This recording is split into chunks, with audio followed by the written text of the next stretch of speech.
Loneliness. It's the unwanted intruder that gnaws away at the caregiver's spirit. It lurks deep inside of our innermost beings. It's sometimes voiced by caregivers on online forums, to counselors and health coaches, and in their private thoughts. Sometimes it is not spoken out loud to others because there's no hope that anyone could understand or even tolerate hearing about the pain it causes, the pain which they don't know how to help, even if they could hear about it. So it can overshadow a caregiver even when other people may be present. And it can exist because of isolation from others. And it may emerge because caregiving may change relationships with family members and friends. One caregiver told me something to this effect: "I'm so lonely. Oh, there are people around. There is, of course, my mom, who no longer recognizes me or even knows my name. There's my husband, who doesn't want to talk about my feelings and just defaults to saying everything is fine, everything will be okay, and I shouldn't complain. The rest of my family doesn't want to talk about it. They never want to be presented with a reason why they should help me out, why I should do all the work while they carry on with their lives. I'm tired of being alone in the midst of people, and I wish someone would just see me. I wish someone would acknowledge my sacrifices. I wish someone would just tell me that they see me and that they appreciate me." On this episode of the Caregiver's Careport, we're going to bring the topic of loneliness out into the open. We'll look at its causes, the damage it can do to your mental and emotional health, and why it's so painful, and how we can combat it. I'll share my own journey through loneliness and what worked for me. And I'll share a strategy to deal with loneliness that you may have so that you can feel more connected and healthier. I'm Dr. Corabell Arps, a former caregiver, physician, and now a coach who helps caregivers learn effective ways of managing their emotions, mindset, and life changes so that they can protect and nurture their own health and give their best possible care.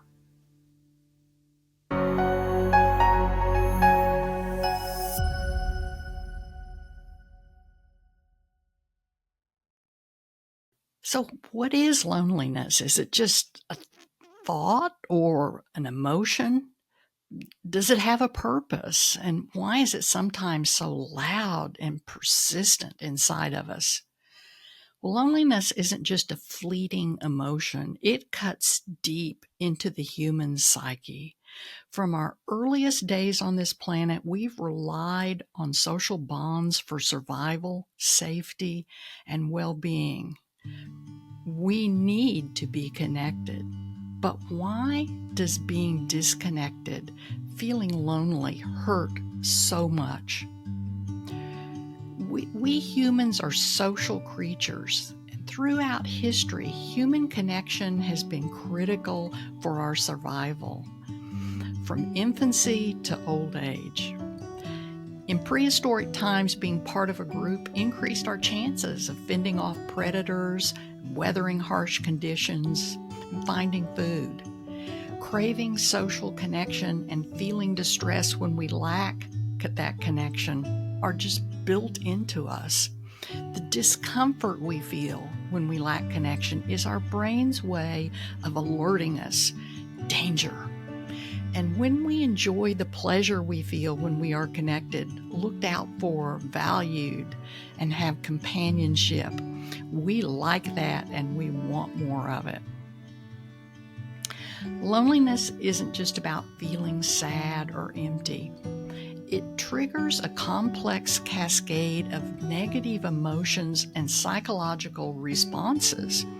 And when we feel disconnected from others, we can experience profound sadness, emptiness, and even a sense of abandonment. Sometimes these emotions may spawn an outer layer of anger and irritability and behaviors which unfortunately even keep others at a distance. But these emotions cut to the core of our being and can leave us feeling hopeless and lost. Loneliness affects our thinking also. It can make it harder to focus, remember things, or make decisions. When we're lonely, our minds can become consumed with negative thoughts and emotions, making it difficult to engage in meaningful activities or step out and connect with others. But it hurts so much. And why does it hurt? Well, from an evolutionary perspective, it signals social rejection or exclusion, which our brains interpret as a threat to our well-being. This perception of threat triggers a stress response, activating our body's fight or flight mechanisms and contributing to feelings of anxiety and distress. And it's not just a mental phenomenon. It takes a toll on our physical health as well. And this is really important to pay attention to because research has shown that chronic loneliness is linked to a range of health problems, including heart disease, weakened immune function, and even premature death. The stress of loneliness can activate our body's stress response system, which leads to inflammation, elevated blood pressure, and other physiological changes that can harm our health. But I think perhaps most importantly, loneliness robs us of our sense of meaning and purpose. Human connection gives us such a sense of belonging and identity. We matter when we're connected. We belong. People know us. When we feel disconnected from others, we may struggle to find meaning in our lives or see a purpose in our action. And this loss of meaning can then deepen our sense of loneliness, leave us feeling even worse, and create a downward spiral. The fact is that caregivers are more vulnerable to loneliness and its effects. And why is that? I mean, after all, we're taking care of someone, we're with them. But there can be loneliness caused by the external situation that your usual ways of being social just aren't there for you now. And loneliness may be worsened by the requirement of constant attentiveness to your loved one, which limits your exposure to your former social encounters. Have you felt disconnected from your previous world when you're caregiving? That your physical and psychological space shrinks as you focus more and more on the needs of your loved one? And have you noticed that as you fulfill your loved one's needs, it limits the fulfillment of your own social needs and desires? This creates a tension between the requirements of caregiving and your own needs as a person. And then caregiving loneliness is linked to the losses in the nature of your important relationships. This may be closeness and emotional intimacy with the person you're caring for, especially if your loved one has dementia. Their diminishing memory and recognition of you is such a huge loss. And you may have had loneliness within your previous social connections because people lacked understanding of your current situation, have an ignorance of your challenges, or they just don't recognize and acknowledge your efforts, or that they may even be judgmental, or they may even avoid you because they're uncomfortable with your situation. Also, facing particular caregiving moments that are really difficult and may take place at a time when you don't have help available to you and you're alone with it tends to make one feel helpless and impotent and vulnerable.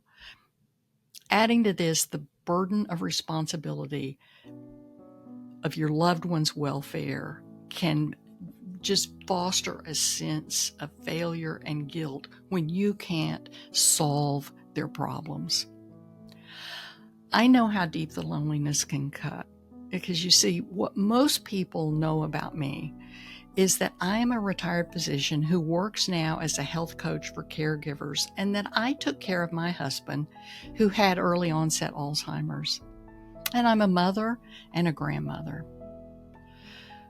What you may not know about me, and probably don't, was there was a time after my husband died when I was really lonely. You see, my husband was a good man, and I adored him. We were blessed with 2 children. When our children were young, I went to medical school and became a doctor, and then I did 5 more years of training to become a specialist in child and adolescent psychiatry. I was supported all the way by my husband. During that whole process, I often marveled at my husband's love, protectiveness, and our closeness that we had, and I often thought I would do anything for that man. I was never lonely. I was used to being able to set goals and achieve them. I expected to be successful and figure out ways to make things right, to be able to fix things. And then the unthinkable, the unwanted, the unfixable thing happened. My husband was diagnosed with early onset Alzheimer's. I was reeling. I was not ready to lose him. Over the next 9 years, I said goodbye to him a piece at a time. It was gradual, but sometimes there were milestones in the journey that were like a punch in the gut. He no longer played the piano, and then he started getting lost. Then he could no longer drive. He didn't know my name, but just called me Mama. Then he didn't know his own name. He got down to only 2 words in a phrase. Yes, please, and thank you. He no longer knew how to hug or kiss or make eye contact. I missed him, and I grieved for him for 9 years. I had taken over making life decisions on my own, all the details of getting on with life that we had shared.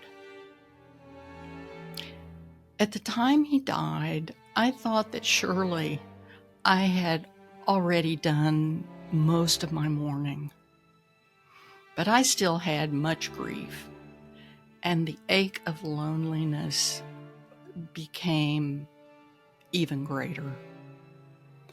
I was really stunned by how much I missed him, how lonely I felt without him. There were triggers throughout every day that were like stabs when I thought of his loss.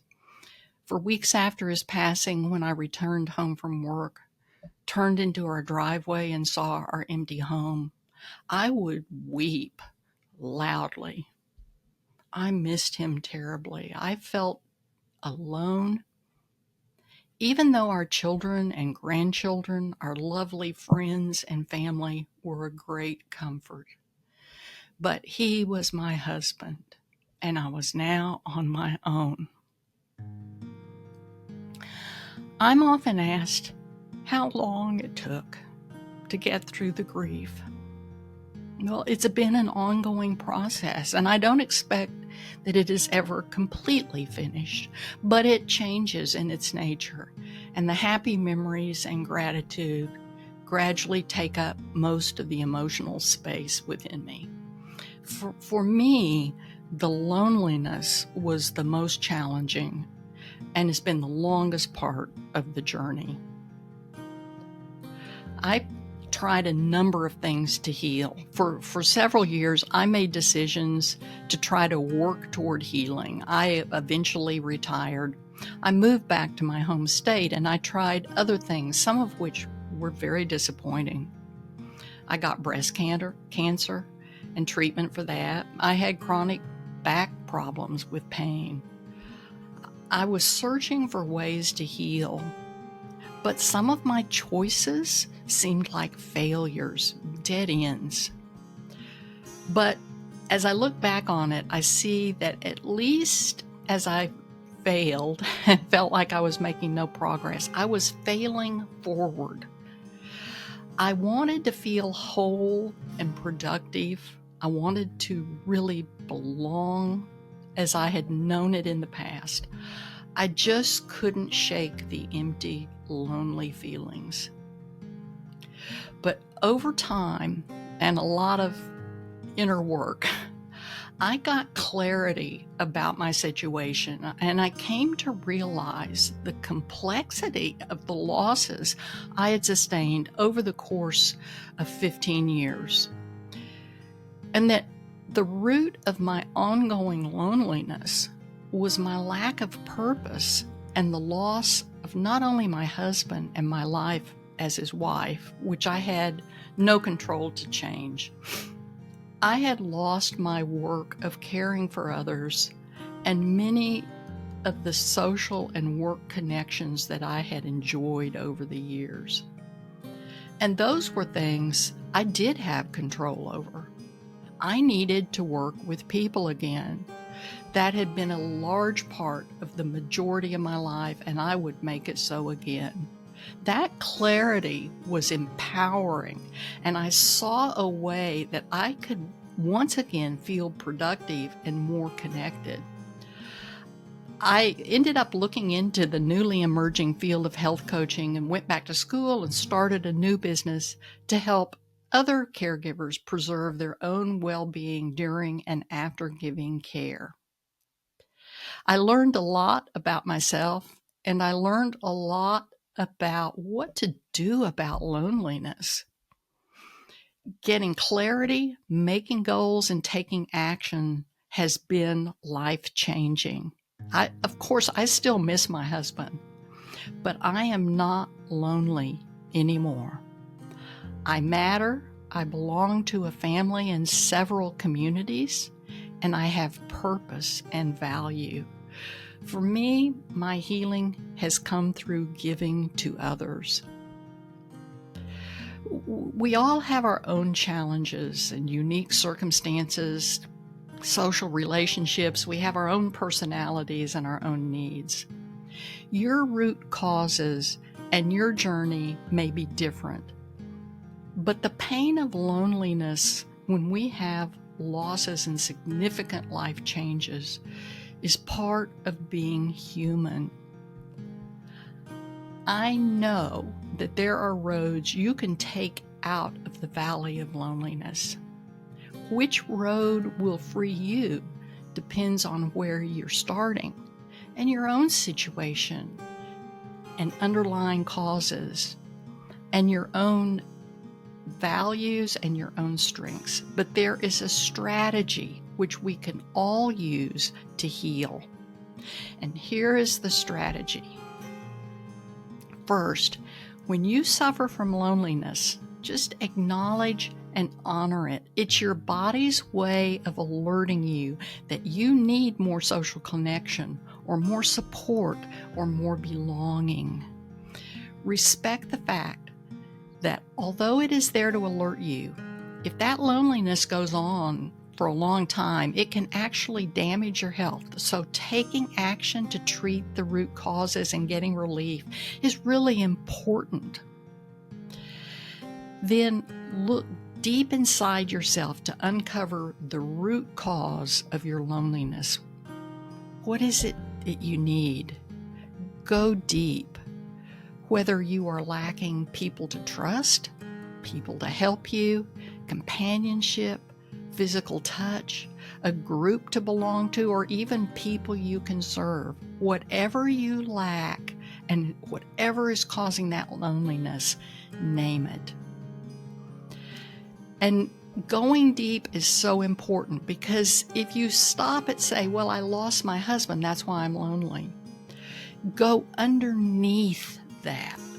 What is it that you had with your husband that was important? So go as deep as you can and own it. Then call forth your personal strengths, your abilities, and your creativity. Think about what has helped you in the past with loneliness and consider how what you did in the past might be really useful to use now. Make an action plan, including what you're going to do, when you will do it, and what supports you might need to guarantee success. Go after the specific social connections, relationships, or supports that are your personal missing root causes. And then execute your plan. Take action to bridge that gap to the land of what you need and get what it is that you need. Then, if your first action steps do not help, don't consider it a failure or that you're hopeless. You just know what didn't work now. Now you can go to the next thing. Consider it just another step forward in the journey. Consider what your stumbling blocks were and how you might get around them. Refashion your approach or just make and execute another plan. It may take a few tries and some time. That's just to be expected. Give yourself grace and persevere. You've been through a lot. It took me many years, I confess. I can be stubborn. I can be a bit of a slow learner. But along the way, using this strategy, I've learned a lot about myself. I've learned a lot about how I can rise up and get what I need. I've grown a lot, and I once again feel deep joy and peace and contentment.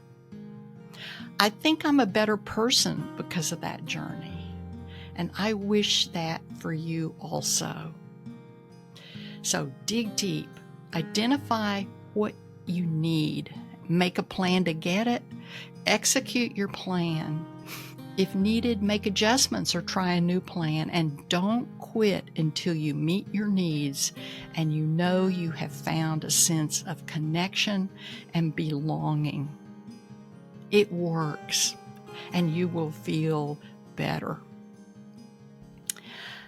I invite you to be a part of our listener community. And if you have been or are currently lonely, I would love to hear about how you are coping, what has or hasn't worked for you, and what you have figured out about your root causes. Just click on the link below to send me an email. I would love to hear from you.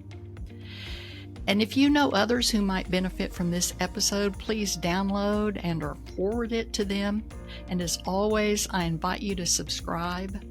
And if this has been helpful to you, give us a thumbs up. I would appreciate it.